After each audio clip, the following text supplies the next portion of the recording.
Ladies and gentlemen, boys and girls, welcome back to Beer vs. Ivy, episode number 7. I'm your co-host, Signer Saul, brought to you with my lovely co-host, Jackson Gross. Jackson, it's Monday. How are we doing today? I'm doing pretty good. It was one hell of a week for me last week. Not only getting the news of Craig Counsell on Monday, but just crazy overall. I worked at my day job on Monday and Tuesday. Was at the Barstool Invitational with Bruce on Wednesday night. Then did my other day job before going to my other day job on Thursday until like 10:30. Worked again on Friday, and then worked on Saturday and Sunday. So this is my first off day in probably a week or so. So I'm happy to be spending it with you. It's been really good. Barstool Invitational was a fun one. FAU versus Loyola Chicago was a really good game, despite like the lopsided score. Mississippi State, Arizona State was a slot fest. It was awful. There was really nothing. Like Mississippi State's a good defensive team, but other than that, it was just kind of a snooze fest from start to finish. But good vibes. Saw Barstool Presidente Dave Portnoy, Big Cat. Got to briefly chat with Barstool Carl, for those who know. So it was a good experience overall, and it was a good week. How about you, Sai? How have you been doing? Ooh, college has been busy this week. I luckily only had to go 2 days this week. I got my Wednesday and Thursday class off because I got to attend the ICJA conferences down in Eastern Illinois University with my school's media team, which I thought was going to be a snooze fest, but actually ended up being pretty cool. Met some really good people, got to tour Eastern's communications facility, and it was beautiful. It re-sparked my passion for what I want to do, and dare I say, may have found the school I'm transferring to, but only time can tell with that. Outside of that, been a good week. Saw my family yesterday. Enjoyed some awesome time with my friends. Got one more week of school until I get to go on break, so I just gotta power through, finish up my last couple assignments, and I'll be all good. But it's Monday. It's my favorite day of the week because we get to talk get to talk baseball on Mondays. So looking forward to it. Yeah, for sure. And there's been quite a bunch of stuff going on. Nothing in terms of players and free agency or trade since the Mark Canha trade last week, but there is a lot of movement in the managerial front. So let's get right into it. Starting off, the Astros manager search has come to an end as they promote their bench coach, Joe Espada, sorry if I mispronounced that, to manager to fill the void left by Dusty Baker, who retired. Sai, while I do a little bit more digging on Mr. Esposada, give me your thoughts on the Astros promoting him to manager. So, this name was unfamiliar to me when it first got announced, but looking at like the details and like what Esposada has come out and said so far, the move makes a lot of sense. It's an in-house move, which coming off a Hall of Fame manager retiring makes a lot of sense since he's been bench coach under him for a few seasons now, learning Dusty's ways, and truly what I believe he will bring that same sort of energy and style that Dusty has left. Any other like out-of-house manager coming in would be a whole different perspective, whole different personality, and I don't think that's what the Astros wanted. That's where they went in-house, kind of a next man up sort of situation, and I think it's a good move. I think that we'll still see the same style of plays that the Astros are used to. Rework that pitching staff, and they have so many different bats, and I like the move. It'll be interesting to see who will be his bench coach because that has not been announced yet. So it'll be interesting to see if they bring in somebody with some managerial experience or if they bring in a new face. Yeah, we'll be looking forward to seeing who that is. Just for some background, Esposada has been working with the Astros since 2018, so he served under AJ Hinch and Dusty Baker. So he's got experience from those guys on both of those fronts. And I agree with you. I think it keeps a little bit of the continuity with the Astros throughout this point. You have someone that Altuve and Alvarez and Bregman, they're all still familiar with. And I think that's important because despite them losing in Game 7 of the ALCS to the Rangers, they made it to Game 7 of the ALCS. They made it to the ALCS once again this year.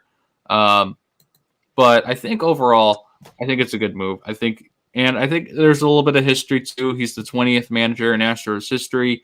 He's the second Latino manager in Astros history. So I think there's some good stuff to go along with that.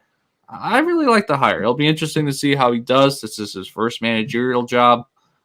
We've seen it can go really, really well. It can go really, really poorly, or it can go somewhere right in the middle. So Astros will be good next year, but we'll have to see how this guy does. But there's more news, the AL West, in terms of the managerial front, and that is Mr. Ron Washington, the former Braves third base coach. He is going to the opposite end of the country as he'll take over the managerial spot for the Angels. As far as I've been able to tell, he has not had a manager job since 2014. So it's been 9 years since he's been a manager. I'm a little concerned with that, but I think he seems like a guy like players would really like to play for. So I think he'll be really good, regardless if Ohtani stays or not, and whatever else the Angels are able to do. No, this move, it was confusing at first. This was not the routes, excuse me, that I was expecting the Angels to go. I was expecting them to go a more household name, a former manager that got fired, like a David Ross. Honestly, I honestly was envisioning to see they were in on Buck Showalter. They were in on Buck Showalter too. So you have these names out here, and then it feels like they stole Ron Washington away. Like he's a great human. He is a player first coach. Everybody who was around Ron Washington loves him. Has been a manager in 9 years. Was previously a third base coach, so he wasn't necessarily he wasn't in the dugout really. Mm-hmm. Yes, he worked well with the guys. I know that he turned Ozzie Albies into the player that he is now. Like he's a great mentor, but does he still have those? Can he still make the right in-game decisions with bullpen management, matchups? How long is he going to let his starters go? Mm-hmm. It will be interesting to see, but I can see the guys in the Angels, this team. I could see them rallying around him very quickly and gelling together a new sort of identity. Because the Angels right now, their identity is, we're gonna try to compete. We're gonna say we're gonna compete, and then it won't happen. And now they're about to lose one half of the face of their franchise in Shohei Ohtani, because hate to break it to you, Halos fans, he's not going back. That team's not good. He wants to compete now. Doesn't matter that his UCL is all messed up, that he can't pitch till 2025. He wants to compete now. He wants a World Series ring, and the Halos can't do that for him. So if Ron can right the ship, this will be great. If Ron continues the mediocrity that this team has been for the past 10 years, then it's not going to go well. So only time can tell. Yeah, and I mean, the last time he was a manager, he was with the Texas Rangers in 2014.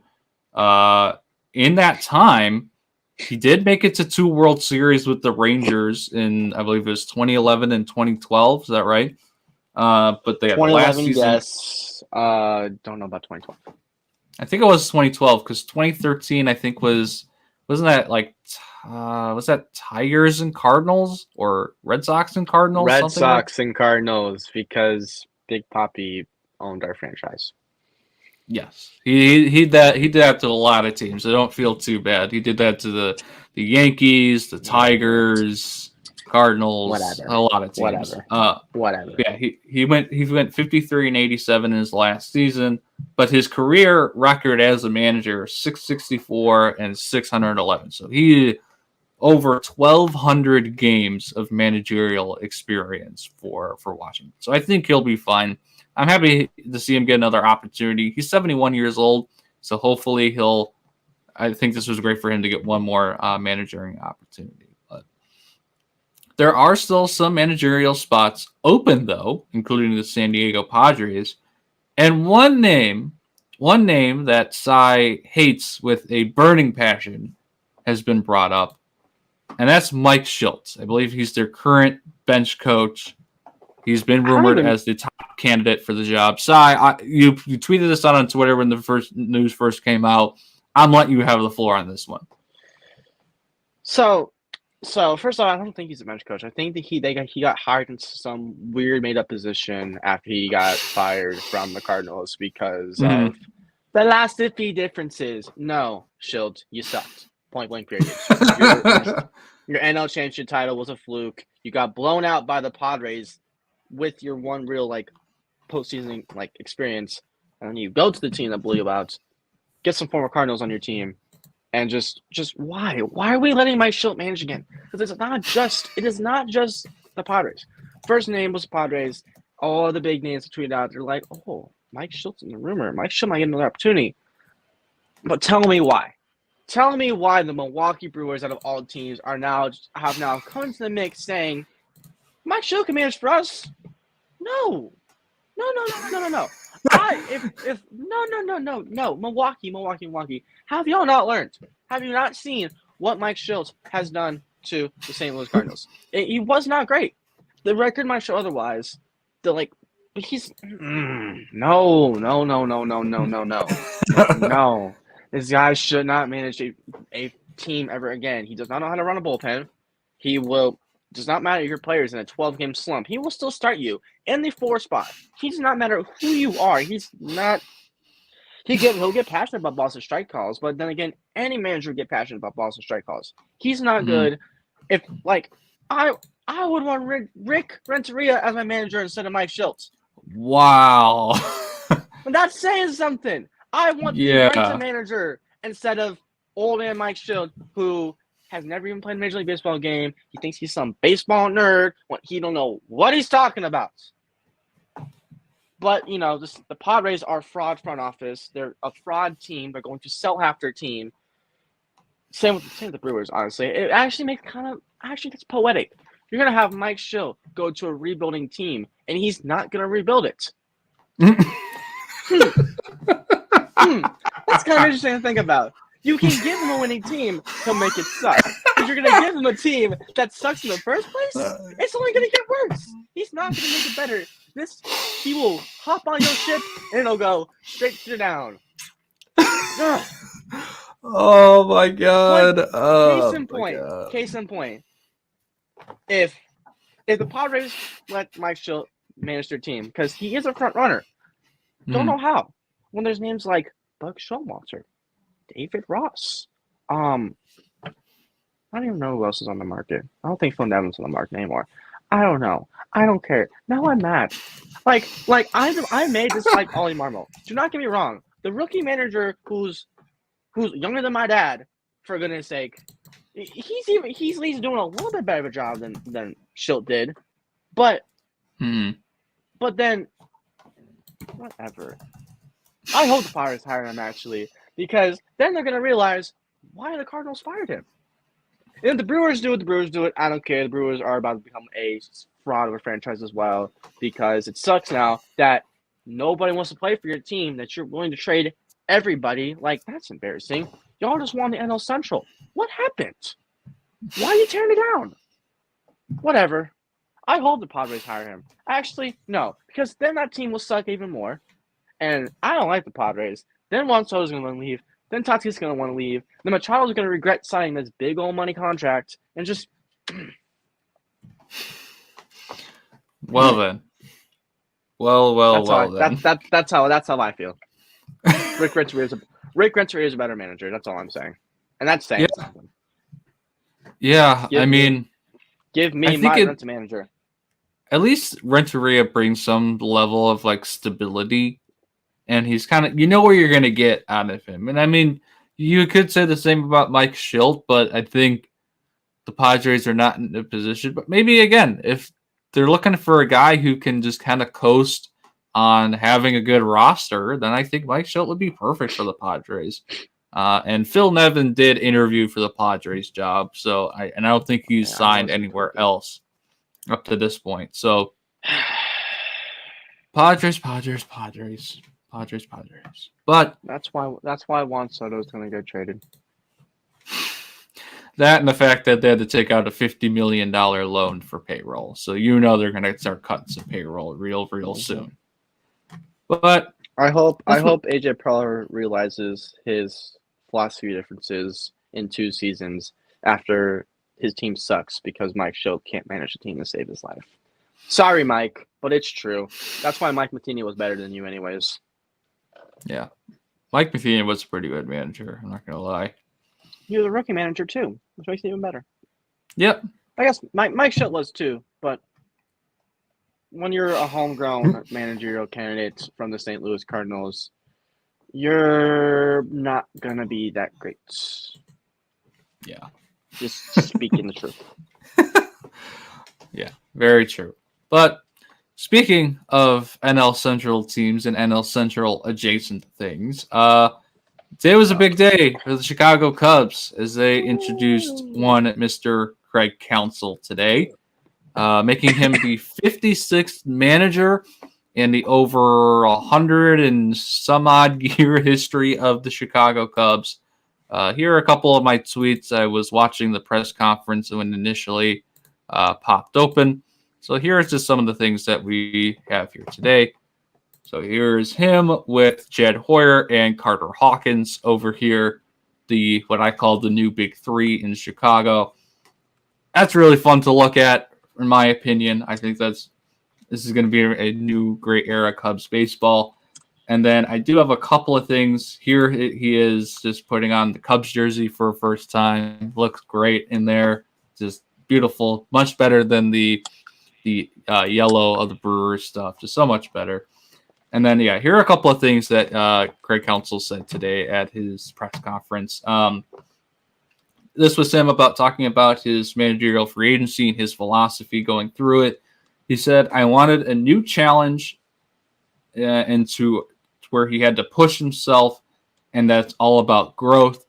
He said, I saw from one of the Milwaukee Brewers beat reporters that he'd been thinking about leaving the Brewers for the past 2 years. So this has been something that's been basically 2 years in the making for him to leave Milwaukee. Maybe not necessarily the Cubs, but just him leaving. He also said that the Cubs organization is in good health, both with their willingness to spend and their farm system. He talked about the 2023 Cubs. They said had a good season, a good core, 83 wins. But he also did say have to be careful with what happened last year. It does not indicate next year. And I love this. He is the most Midwest analogy of all time. He said the players may be the same, but the soup is going to taste different when Grandma makes it. So that's Craig perfect. Counsell is grandma confirmed. And you know what? I wouldn't expect it any other way. Yep. And then the last thing I had was that when he talked about the Cubs already having a manager in place, you tagged me in it. He did text David Ross before the news broke and that he really respects David Ross. And I thought that was nice because there's always this honor code among managers. You're not supposed to take someone else's job. So that must be difficult for them. But the last thing he said is that his process dragged on slowly. Jed Hoyer phoned him on November 1st. We agreed to meet, and it was Jed's vision on what sold him to become the next manager of the Chicago Cubs. So that's everything I was able to get before I had to let my dogs outside and leave the press conference. But it was good to hear some of the stuff Craig Counsell had to say. I really liked it a lot. It was good to hear that, again, Cubs are a destination for high-profile people, and that they were able to make this happen relatively quickly. I have no real opinions on it. I don't really care that much. The team's What? Cy with no opinion? That's a first. no. Chicago and Milwaukee are the same place. So he's still, no. He's managing the same team. No. Come on now. Don't do that. Opinion says myself. We had someone. Chicago, Milwaukee are the same place. He's managing the same team. Come on now. Craig Counsell not win World Series with the Cubs because Tom Ricketts is a cheap one. Well, according to every report, he's not going to be cheap this offseason. Yeah, and that's the upsetting part is that now in 2023 he decides, yep, Rick DeWitt. Yeah, and then yes, I do too. I do too, Omar. I do too. No. Yeah, so overall, good things from Craig Counsell today. I'm really excited to see where he's able to take this team, what the Cubs are able to do moving forward. Outside of your salt and copium, there is a reverberating effect to all this, and that's obviously David Ross. Where is he going to go? There have been a ton of reports that he's going to go. He did talk with the Yankees about being the bench coach and basically said, and pardon my language for a second, fuck off. Basically saying that he's really only looking for a managerial position. And then I think he's also been rumored with the Padres and some of the other managerial openings, and with the Milwaukee Brewers as well, which would be very interesting. Cy, what's your take on all this David Ross stuff? If David Ross goes to Milwaukee, I'm never gonna let any Cubs fan hear the end, Cubs or Brewers fan hear the end of it, because that's just why. That just doesn't make sense. I hate to break it to you, that doesn't make sense. As to other managerial openings, the Padres are the one that makes the most sense. He would be a better option than Mike Shildt, but then again, anyone would be a better option than Mike Shildt. I would be a better option than Mike Shildt. Let me manage your team. Zero experience at all. I think I'd be pretty good. It's common sense, which half these managers out there have none. But if we're being frank, this is a want of mine. I just kind of want to see him go to the Yankees and kick Aaron Boone to the curb where he belongs. And then the Yankees will be actually a successful team again because Aaron Boone's not giving them that. So that's what I want to see. Otherwise, probably San Diego. Just common sense. And makes the most sense. And right now, Milwaukee and San Diego are the two only openings in all of baseball right now. So, and unless something drastic happens, I don't see any other openings lining up anytime soon. Sadly. So. Of the two, I would prefer him to go to San Diego. I think he'd be a great fit there. And I don't want to see him in a Brewers jersey. I'd probably vomit like on opening day if I saw David Ross in a Brewers jersey. Like, I'm sure that's how a lot of Brewers fans felt today seeing Craig Counsell in the Cubs jersey. So I would not wish that on my worst enemy, to see their manager or one of their favorite players in a rival jersey. It would like seeing Chris Bryant or Anthony Rizzo in a Cardinals or Brewers jersey. Like, I'd jump out my window. Here he goes. I don't want him in the jersey either. Yeah. No thanks. But you know what I mean. I'm happy. It was bad enough I had to see John Lester in a Cardinals jersey. It was bad enough I had to see that. Yeah, I don't like that. He wasn't good either. We gave up Lane Thomas, who's now the face of the Nationals. Which would mean good for Lane Thomas. He sucked in a Cardinals uniform, which, ironically enough, a lot of St. Louis Cardinals former minor league outfielders sucked when they were St. Louis. And then they, go to a team like Texas or Tampa Bay or... who are you talking about, Cy? Do you want to name names? Well, they know. The World Series MVP and one of the greatest playoff performers we've seen in the last 5 years. Mr. Randy Rosarena and Adolis Garcia. So, but we won't have to talk about that. We don't have to talk about that. But Sai, you know what prevented some of those bad trades from happening from the Cardinals, or me having to see you are Lester not doing this. You are not seeing doing Jim Lester in a Cardinals jersey. You're not it doing would have been this. some really good home insurance. Erie Insurance says here's to the grown-ups who move, mortgage, mow, and still bust a move. But does your home insurance still fit? Erie helps you protect the home you've grown into, all at fair prices that are often less than the other guys. So how do you find the right coverage? Magic. Nope. Local independent agents who get to know you like this. Your local Erie agent is Building Block Insurance Group. Get a quote today at 704-464-4544. Erie Insurance. And when you contact Jeff Fortepney at jeff@mybigbig.com, I'm promise I'm not having a stroke. You contact him, make sure to let him know that Third Down Thursday sent you, and that our guy Connor Davis is better at him than Call of Duty. Yeah, Connor! Shout out Connor. Shout out to Connor. We have a big segment coming up.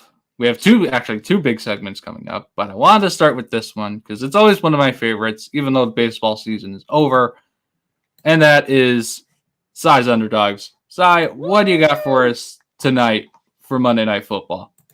Alrighty, guys. We're still in a dry spell. Can't lie, but I'm feeling good about tonight.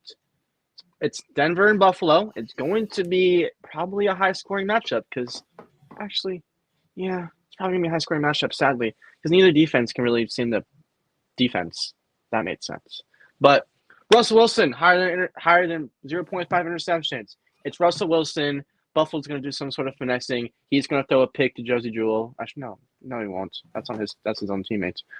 Whatever. Don't listen to me, guys. Russell Wilson's throwing interceptions tonight because it's Russell Wilson. He's prone to throwing at least one a game. Duh.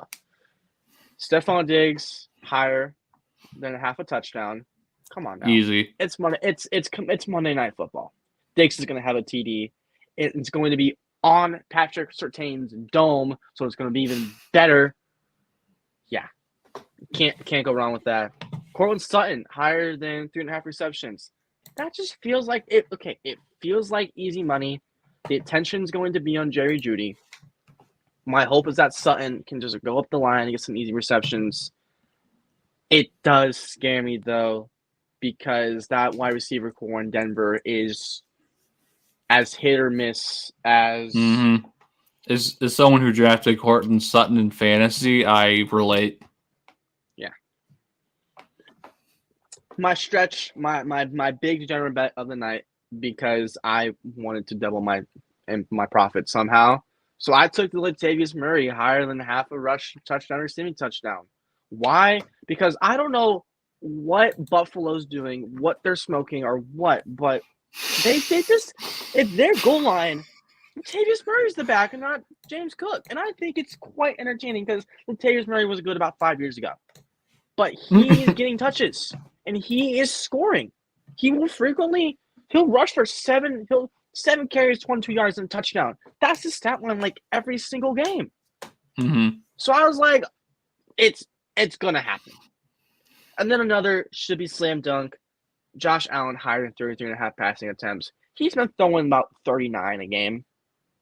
If tonight's the game that Denver's defense, they'll have 70 points to Miami, holds him to 32 passing attempts, I'm going to cry.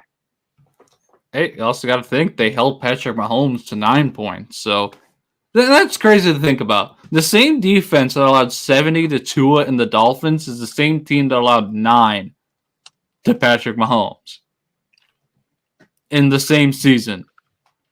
That's crazy to think about. So we don't know what we're getting out of this Denver defense tonight.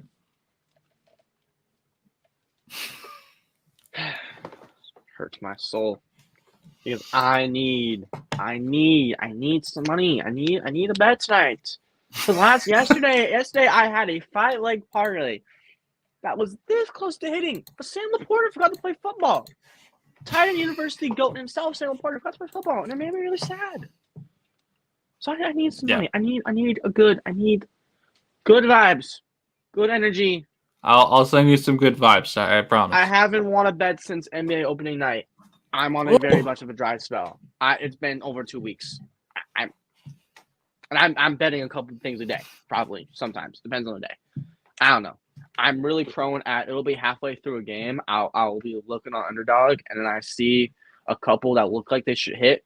Like last night, I did a 4-leg parlay halfway through the Sunday night game, and then Jacoby Myers forgot how to play football. Just needed 9 yards. And I guess you got 7. He needed like 30 yards, and he was at like 21. Okay. And when I placed the bet, he was at 21. So I betted on him, and he did nothing. Yeah. That's been my luck recently. I'm like, oh, I'm gonna bet it's gonna hit, and it doesn't hit. Tonight will be different. Yep. So that's gonna be different. I have a feeling. Give me that's money. Why you bet responsibly, kids. That's why you never bet more than $5, kids. Exactly. $2 bets every game, every parlay I do. It's always a 5-leg parlay.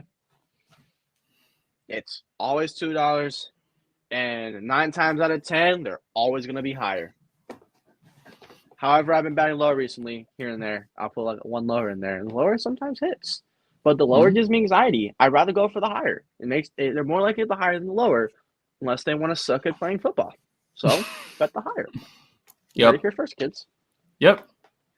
All right. Awesome. Great side underdog segment as always. But since we're in the middle of the off season, we're officially a week basically into the off season and free agency being a thing. But as of now, no team has done a goddamn thing. So there's still time for us to give our dream off seasons for each of our squads. Cy, lead us off. Oh, I'm starting. Okay. All right. Lead us off. What is your dream off season for the St. Louis Cardinals? All right. So, Cardinals fans, you guys, you've been on Twitter the past month. You've seen everything Mosaic has said. You've seen everything that the fan base has said. We need 3 starting pitchers. High caliber starting pitchers. Like Aaron Nola, for example. So we got 3 categories. We got my 1 category, my ace category, my number 2 pitcher category. We got my number 3 pitcher category. So in that ace category, an Aaron Nola would be lovely. A Tyler Glasnow would be lovely, or a Dylan Cease would be lovely. Those 3 make a lot of sense trade-wise. However, a package for Glasnow and Cease would be high. We're probably, it hurts my soul, we're going to have to give up a Tink Hence or Gordon Graceffo to get him, and probably another name like probably like a Tommy Edman is being rumored in trade packages. Or Brendan Donovan. Brendan Donovan is being rumored in trade packages. And St. Louis, John Mozeliak, the front office, if you're listening to me, which I'm fingers crossed you are. Do not, and I repeat, do not trade Nolan Gorman or Brendan Donovan for any pitcher. It's not worth it. But then you gotta give them more prospects. But then you gotta give them more players. Brendan Donovan is worth more than any of those pitchers. People don't realize his barrel rates. He is a gap hitter. Might not be not much power. Maybe 7 home runs, 9 home runs. He's too valuable to this team. This team needs Donnie Baseball to stay. And Gorman, if we get rid of Gorman, there goes our left-handed power hitting. Here's our left-handed power hitting bat. Mm-hmm. Who's also a second baseman. League average defensively now, by the way. He used to suck. He couldn't do that. He couldn't do that forever. He could not do that. But now he can. So, dear front office, do not trade either of those 2. Anybody else is going to be on the table. Tyler O'Neill, Alex Burleson, Dylan Carlson, 1 or 2 of those 3 are going to get traded. We have too much outfield depth. Front office already come out saying we're going to. Someone's going. Okay. For some reason, the Yankees really want Alec Burleson, and they also want Brendan Donovan. I'm not getting Brendan Donovan, but Alec Burleson can go to the Yankees or someone to like the Rays. The Rays can give us Tyler Glasnow for Alec Burleson and a mid-tier pitching prospect. Like, come on. Is Alec Burleson that good though? Like, No. I'm a filthy casual when it goes. Okay. He is about he 2020. He's a 2020 second round pick out of college. One of the best polished offensive bats coming out of the draft in 2020. Flew through the minor league system.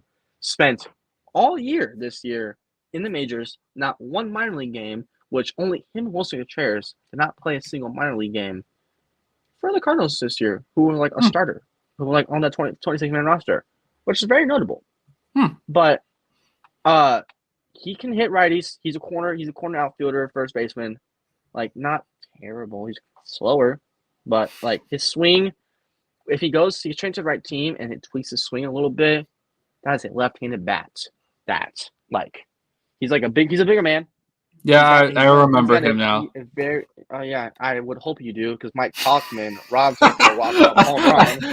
If you didn't say it, I was gonna bring it up. So I'm glad you said it. Had to. Anyways, tier 2 starting pitchers. We have Jordan Montgomery. I would love the reuniting, because he's already come out and said that he would like to go Texas, St. Louis, New York, one of the 3 teams. Those are his top choices. And he would get paid money to be number 2. But. I would like all these guys. But this man, by the name of Sonny Gray, is my number 1 acquisition. It's not a want. It is a need. The Cardinals can easily, he's in his 33-year-old year. I can't remember the exact number. I should look it up, but I didn't. 33, and he'll be 34, I believe, at the start of next season. This is such easy slam and dunk. 3 years, $60 million. That is at worst, can be an ace, if not a phenomenal 2 pitcher. We can get him for a good price. He would excel in St. Louis. He has filthy off-speed pitches. With that defense behind of Arenado, Wynn, Gorman, and Goldschmidt, that is in the outfield of an average Walker defensively, but that's going to get better.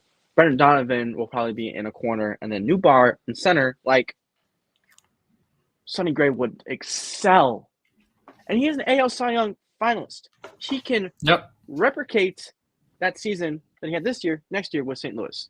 I need it. But then that other 2 quality pitcher that the Cardinals could go out and get would be via trade, would be Shane Bieber. The mill I'm hearing with Bieber to St. Louis it's dying down. I'm hearing Arizona or Baltimore is where he would likely to be landed, which I like either of those, but I would also like him to wear the birds. But then we got the number 3, like a number 3 starter, which the names that are rumored that the Cardinals would come and get are Seth Lugo, which he's aight. That's an inning eater, but I don't like Seth Lugo. Okay. A reunition. I'm so bad at words, so sorry, guys. Reunion. Reunion. Long day, guys. Long day. A reunion with Michael Wacha, who has come off a really good year with the Poverty Padres.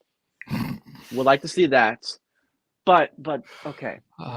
If we get Sonny Gray, I would love we get his teammate Kenta Maeda. Yes, Kenta Maeda did not have a good year. He pitched like a 4.2, 4.3 ERA coming off an injury. But you're telling me a primary forkball pitcher in St. Louis with that defense behind him? Filthy. He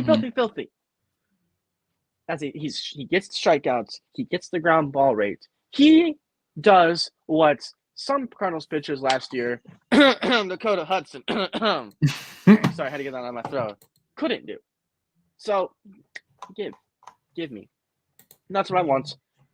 And then realistically, a bullpen arm would be ideal. I can't think of any names off the top of my head. But, yeah, that's what I want. However, my last thing I will say. Oh no! Because this is something our front office has said, and it makes me sad. Oh, but okay. it's. Thank you for reminding me. I'm gonna get to that after. I'm gonna end with that.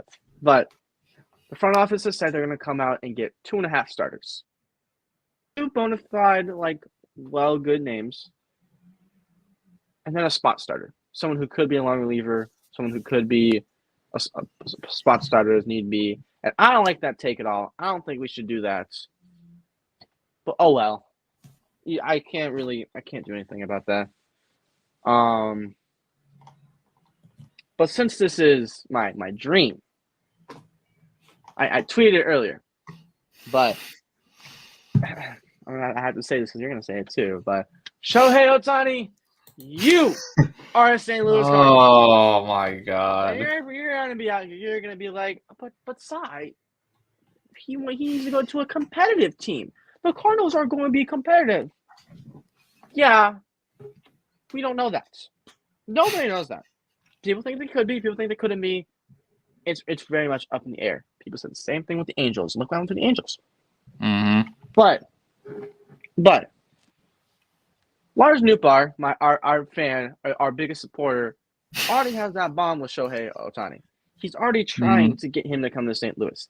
Him, Nolan Arenado's brother, can't remember his name, and Nootbaar's agent, Nootbaar/Arenado's agent, went to Japan and during the World Baseball Classic, and they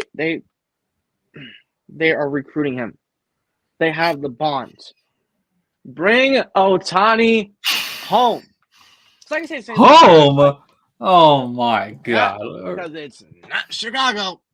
Oh my goodness! Not Atlanta. Yeah, it's not Atlanta, but I'll get into it when it's my turn. I'll let you finish. There's more people I want. Realistically, I want every quality starting pitcher on the market. Realistically, I want them all. Mm-hmm. But I go off the rumor mill. I go off what I've been reading. And Sonny Gray and Aaron Nolan are the top targets. And we'll go out and hopefully trade for a big name starter because we have too many outfield pieces. Yep. 2 or 3 of them. This is realistically. This hurts me to say because I'm going to name off a player that I really don't want to name. But Alec Burleson, Tyler O'Neill, Dylan Carlson, and Tommy Edman are all realistically going to be traded this offseason, which then leaves an outfield of Brendan Donovan in one of the corners, Jordan Walker in the other corner,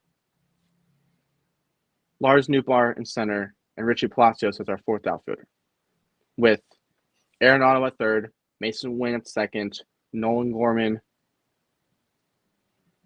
Mason Wynn at short, Nolan Gorman at 2nd, Paul Goldschmidt at 1st, Wilson Contreras behind the plate, and I don't know who would DH. Maybe like a Luken Baker. I don't really like that. But or I mean, if you keep one of those guys, I would honestly put if you keep Tommy Edman, I put him at second base and have Gorman be your DH because Edman was a Gold Glove finalist.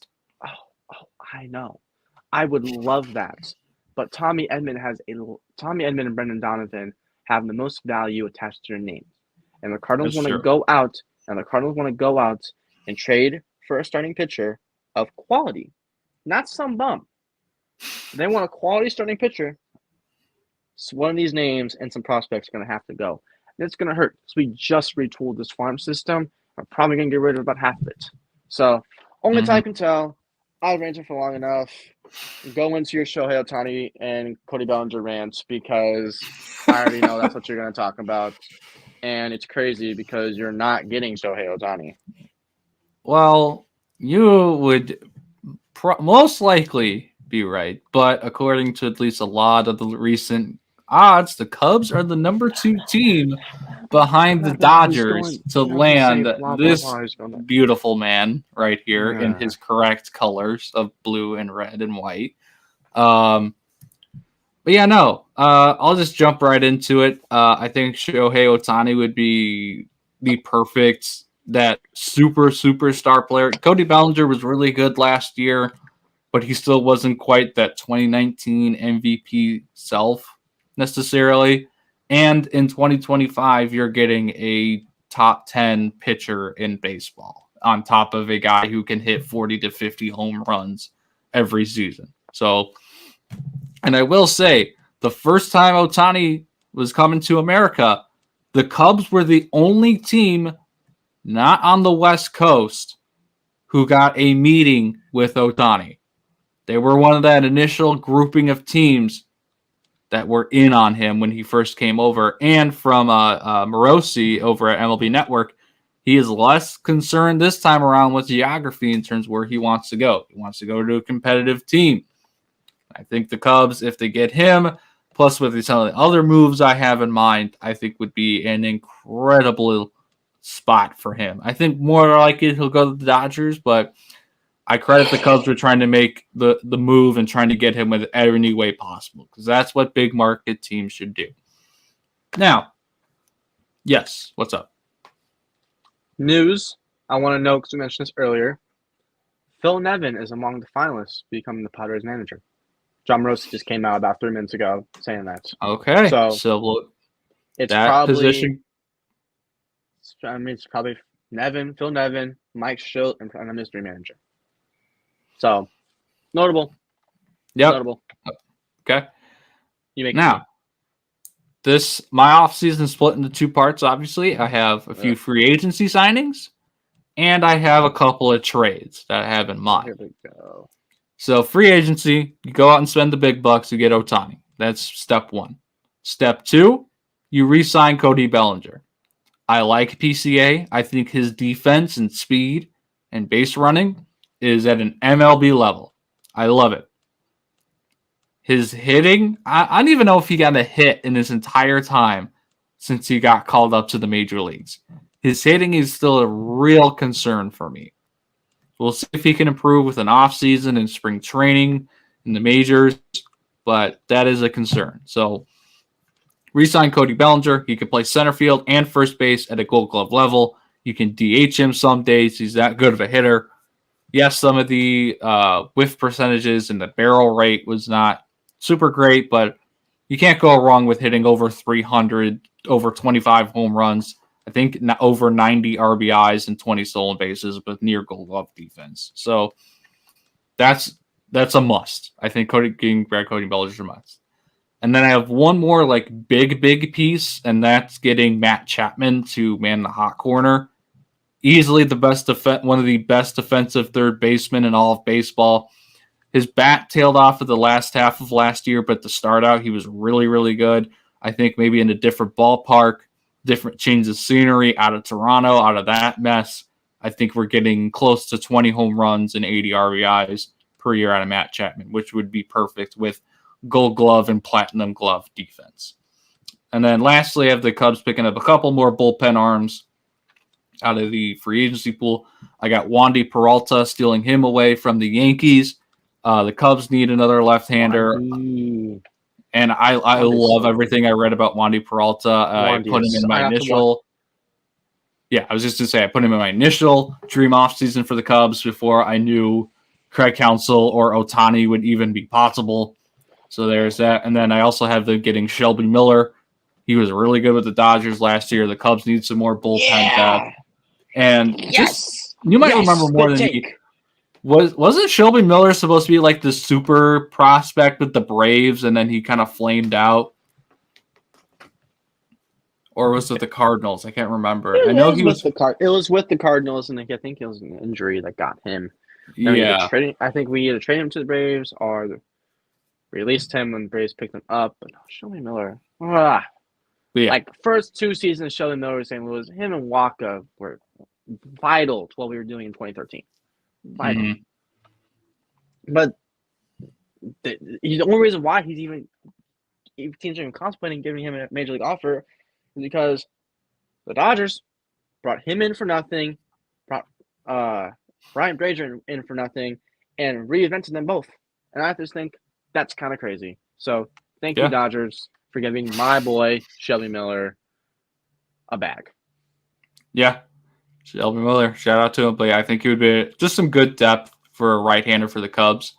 And then lastly, my last two pieces are going to come via trade. I'm basically, I hate to do it this way, I'm basically decimating the Cubs farm system with these two trades. I have the Cubs picking up Tyler Glasnow to be their new number 2 behind Justin Steele. They have a 3-man rotation of Steele, Glasnow, and Tyone, with Kyle Hendricks and a mix of Javier Assad and Jordan Wicks as that 5. And then manning the DH, Mr. Pete Alonso, coming to Chicago and getting a long-term extension. I thought about Juan Soto, but the more I thought about it, with bringing back Cody Bellinger and the Cubs already having Ian Happ, Seiya Suzuki, P. Crow Armstrong, Mike Tauchman, there just isn't a lot of space. And I'd rather have Pete Alonso, who on certain days can play first base. And so you can have Cody Bellinger in center field, where if that happens, your opening day lineup is Yan Gomes at catcher, Pete Alonso at first, Nico Horner, Dansby Swanson, Matt Chapman in the infield, Ian Happ, Cody Bellinger, Seiya Suzuki, and Shohei Ohtani as your DH, with Justin Steele and Tyler Glasnow being your first 2 pitchers. Like, that's perfect. And to get one of these guys, you're probably going to have to trade away Christopher Morel in some potentially one of these. I would hope not, but you never know. And who knows? Maybe they don't trade for Pete Alonso and Christopher Morel plays first base. I would be perfectly fine with that too. But if we're going dream offseason, I want another guy who can hit 40 home runs and over 100 RBIs. Yes, he's going to strike out, but you can't teach 45 home run plus power. So that's my dream offseason for the Chicago Cubs. So one question, because this is the package that I've been seeing rumored for Glasnow to the Cubs, and I just want to get your opinions on it. The package would be Owen Casey and Jackson Ferris. Totally fine. The Cubs have enough outfielders. They have PCA, Kevin Alcantara. They're basically loaded at pitcher and outfield for a while. So giving up Owen Casey and one of the lower tier pitching prospects, I'm totally fine with. If it was like Ben Brown or something, one of those higher level prospects, I'd be a little more hesitant, but Owen Casey and Jackson Ferris, I'm totally fine with. I haven't really heard much about Jackson Ferris, to be perfectly honest, so I'm not sure how good he is. But yeah, the Cubs are loaded in the pitching prospects and the outfield prospects department. So I think that would be a perfect trade package for Tyler Glasnow. So, and cool. Honestly, I think it would be a good package too.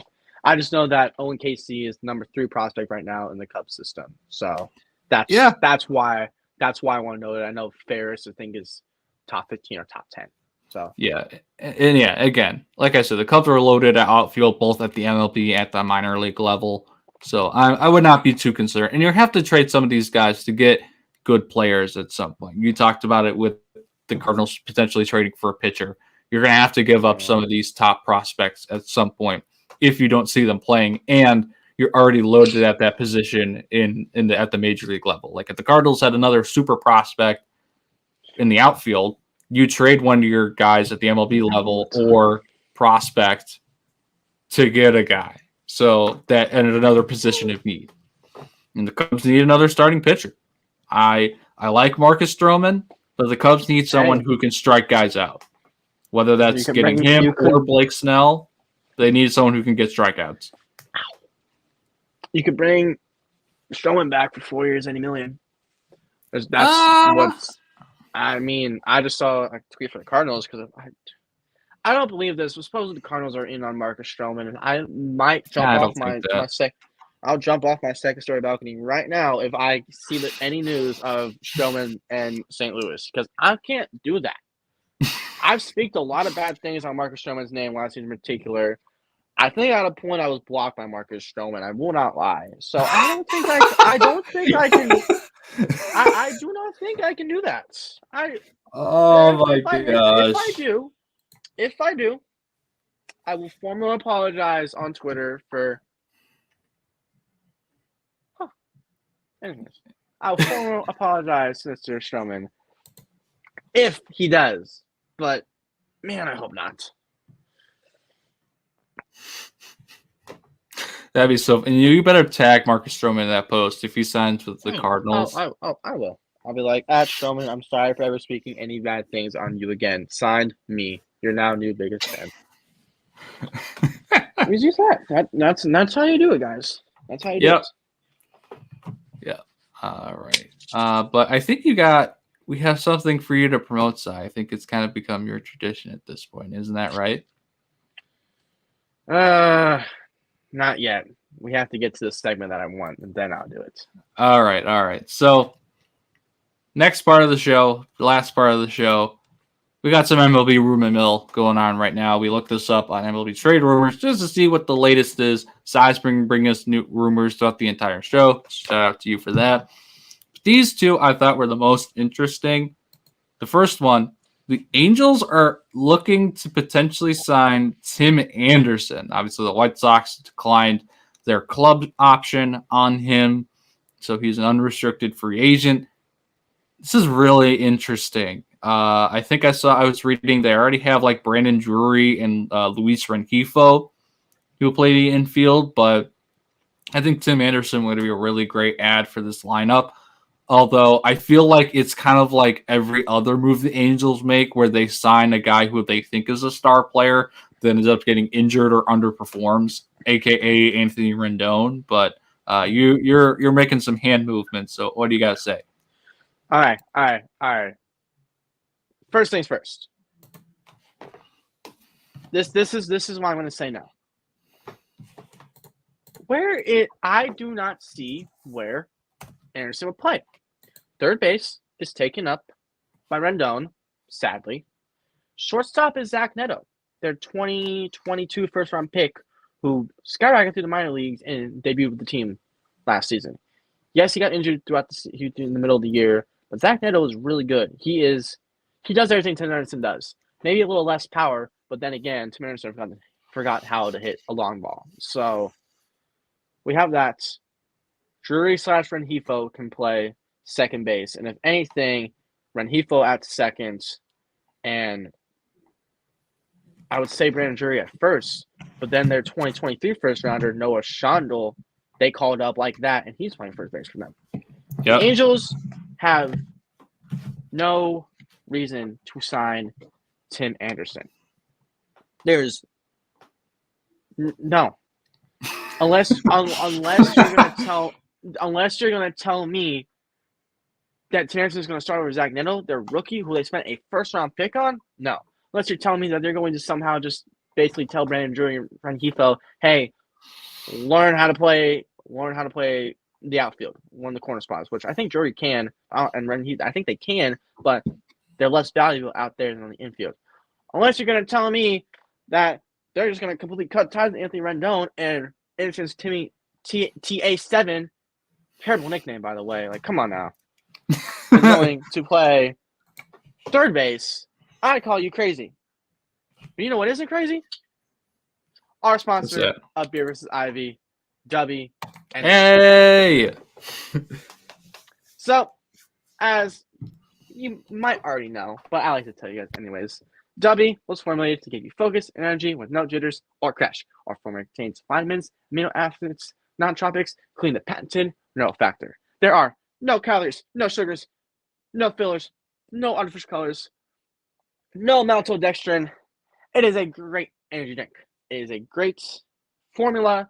It's better than G Fuel. It is the go-to energy drink.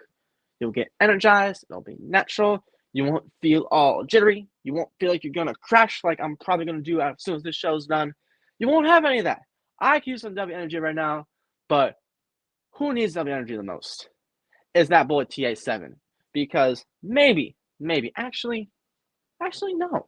The Angels front office needs needs W because if they had some engine in the system, they would realize that they are crazy for signing Tim Anderson and that Tim Anderson should go play in the KBO or the Oakland Athletics because they are basically the same person, same team, and just yeah.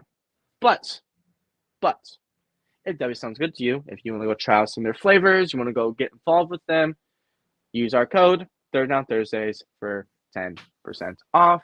And as always, thank you, W. I'm so sorry that our main show does not give you guys the love and support that you deserve. You guys they forget about you on our main show. But I will never forget about W Energy because they are very special and they deserve more love than they're getting.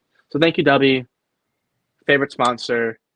And since we're talking about sponsors, maybe getting a future sponsor down the line, but you'll just stay tuned. You will definitely hear about it from us on social media if we get some new sponsors down the line. So, all right, you may continue now, Jackson. You may continue now. I did what I need you to do. Okay, all righty, sounds good. All right, we got one more bigger rumor that I wanted to get to, but I did also reread something. The Pirates and Mitch Keller are trying to work on a longer-term extension, which I think is great. I love to see the Pirates spending a little bit of money. They did it last offseason with re-signing Brian Reynolds to a bigger contract. They obviously brought back Andrew McCutchen. I hope they bring him back again. He needs to retire a Pirate. That weird stint when he was in Milwaukee and Philadelphia and wherever else he might have gone was just a weird memory. As much as I hate the Pirates, is just because the NL Central team, they're one of the NL Central teams I don't hate as much as like the Brewers or the Cardinals or the Reds. So like he needs to retire there. So shout out to them. Hopefully Mitch Keller comes back on a longer term extension. But the thing I wanted to get to concerns one Mr. 24-year-old, 20-plus home run guy named Christopher Morel. He has been in trade rumors since the offseason started. Let's see. What do we have here? So this is from The Athletic. This is from Patrick Mooney and Chedev Sharama. They potentially want to move Christopher Morel as a trade candidate this winter, but the Cubs would move Morel for a player who is only under control. But they have some doubts the Cubs will move Morel for a player who's under control for only next season. Morel is under control with the Cubs through 2028, and I think the Cubs would want someone who's under term for longer than that, whether that's trading for someone who's already on a longer-term contract or trading him for someone that they would have assurances they would work out a long-term extension as part of the trade. I wouldn't trade Christopher Morel for Pete Alonso, but like I would. Like if you're getting a Juan Soto, or I don't even know if I'd trade him for like one of the big name starters. I know you would. Because you don't want to see Christopher Morel hitting 3 to 4 home runs throughout the year against the Cardinals every season for the next 4 years. So I don't like Christopher Morel. That's why. He doesn't. Christopher Morel is like Nolan Gorman in a way. Power bat, but can play defense. However, the Cubs are delusional as all can be and say he can play 6, 7 different positions, when in reality he can't even play one average. He can play a bunch of different positions below average. Maybe he can play third base average. But then again, your other third baseman option is Patrick Wisdom, and I don't need to get started on Patrick Wisdom. That's a whole rant in itself. Patrick Wisdom is a left-handed, or is a righty power bat you throw in against a lefty as a pinch hitter. He's solid, but yeah, he's not a starting caliber player anymore. Morel, yeah, he was terrible in the outfield. He was okay at third base, but I think it says a lot that they traded for Jeimer Candelario during the season to play third base and first base. So, and again, they're trying Morel out at first base during winter ball.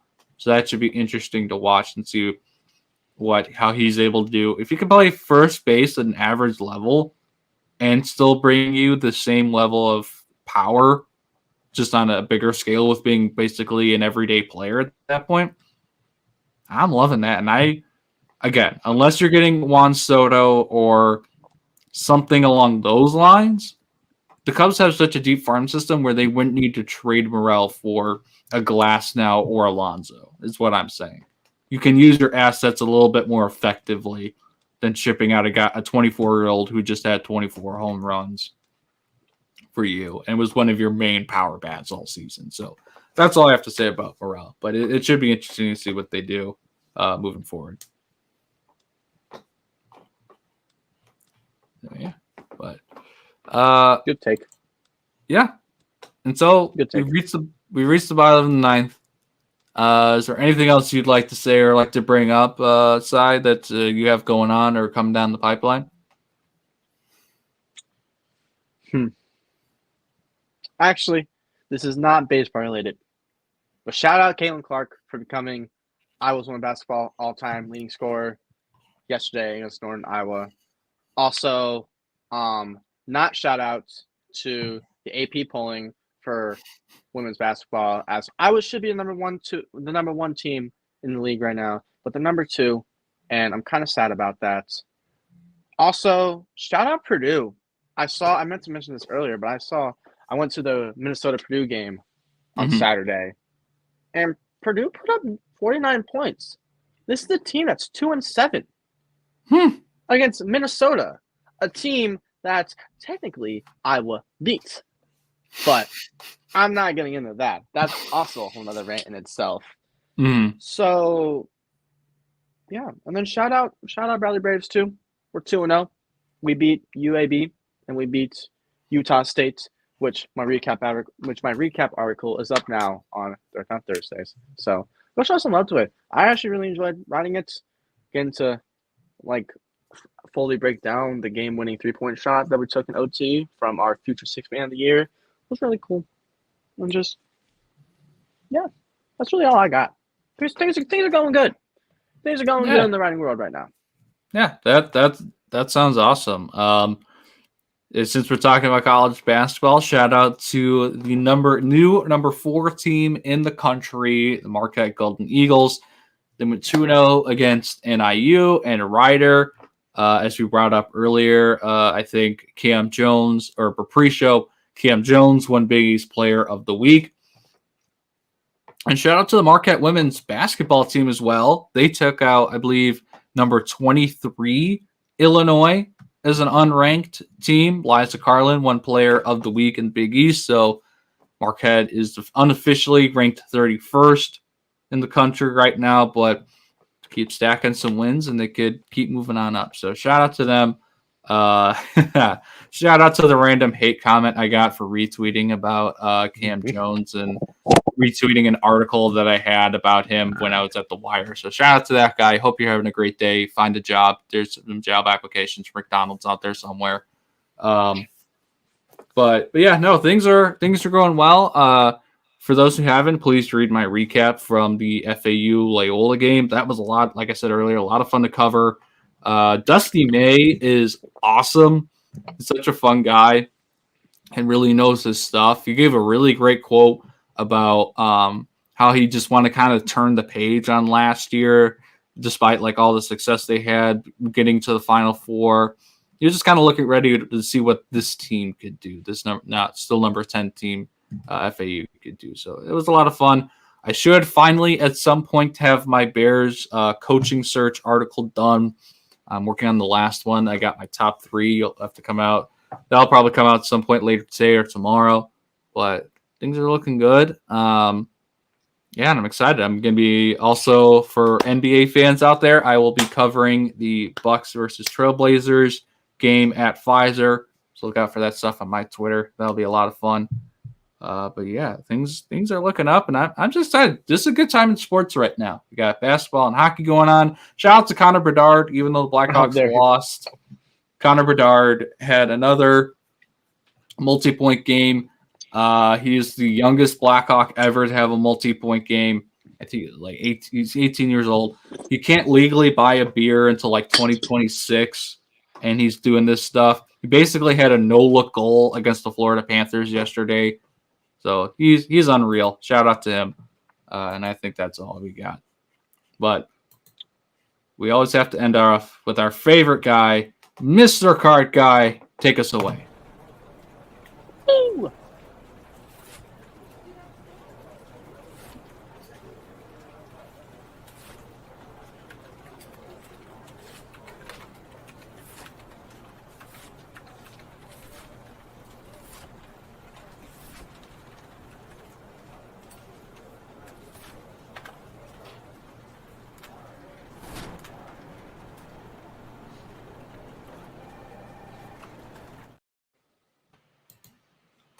All right. Great show, Cy. I really look forward to these Mondays, not only because it's my day off, but also just talking baseball with you. And I can't wait again until next week. We'll potentially have a guest. We may have one of our writers on, Mr. Braden Conrad. We may have him on. I'll talk to him a little bit this morning, so that'll be interesting. And we may have some special guests down the line. We're still working on that. So it should be interesting. Hopefully we'll have some MLB free agency signings and trades to actually talk about, more than just rumors and managerial hiring and things of that nature. So I got one coach hiring that just got announced. So it's kind of big. I don't know much about the guy, but the Yankees have announced James Rosen as their new hitting coach. Don't know much about him, but I know that was one of the vacancies they were looking for. So I think that's notable. I'm gonna have to do a little research on him, but congrats, Yankees, I guess. Not the managerial hire, not the announcement I wanted from the Yankees page, but cool. I just saw that. I keep refreshing Twitter throughout our show. It's just like if anything notable pops up, I want to talk about. So notable enough, and so I got it. So just quickly before we get out of here, he was offered the position last week. He spent the last 9 years as the minor league hitting coach and minor league hitting coordinator. He spent the last 9 seasons on the major league coaching staff and recently worked with the Tigers in 2023 as their assistant hitting coach.